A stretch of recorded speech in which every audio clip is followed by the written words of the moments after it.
அஸ்ஸலாமு அலைக்கும். எங்கள் வீட்டில் எப்போ வாழைப்பழம் வாங்கினாலும் குழந்தைங்க இந்த கேக் கம்பல்சரி செஞ்சு கொடுக்க சொல்லி கேட்பாங்க. இப்போ ஒரு மிக்சர் ஜாரில் 3 வாழைப்பழம் சேர்த்துருக்கேன்.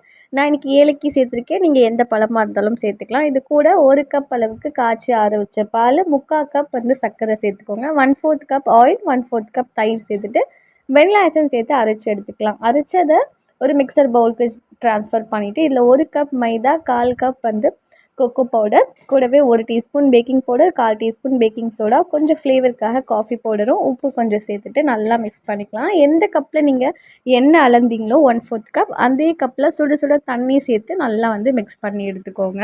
பேக்கிங் ட்ரேயில் பட்டர் பேப்பர் அப்ளை பண்ணி வச்சுட்டு பேட்டர் சேர்த்ததுக்கப்புறம் 2 வாட்டி டேப் பண்ணி விட்டுருங்க. அதுக்கப்புறம் பார்த்திங்கன்னா மேலே டாப்பிங் சேர்த்துக்கலாம். நீங்கள் எது வேணாலும் டாப்பிங் சேர்த்துக்கலாம். நான் சாக்கோ சிப்ஸ் சேர்த்துருக்கேன். ஆல்ரெடி 10 நிமிஷம் ப்ரீ ஹீட் பண்ண ஓவரில் 20 to 25 மினிட்ஸ் பேக் பண்ணி எடுத்திங்கன்னா சூப்பரான பனானா கேக் ரெடி. வீடியோ பிடிச்சிருந்தா சப்ஸ்கிரைப் பண்ணிக்கோங்க.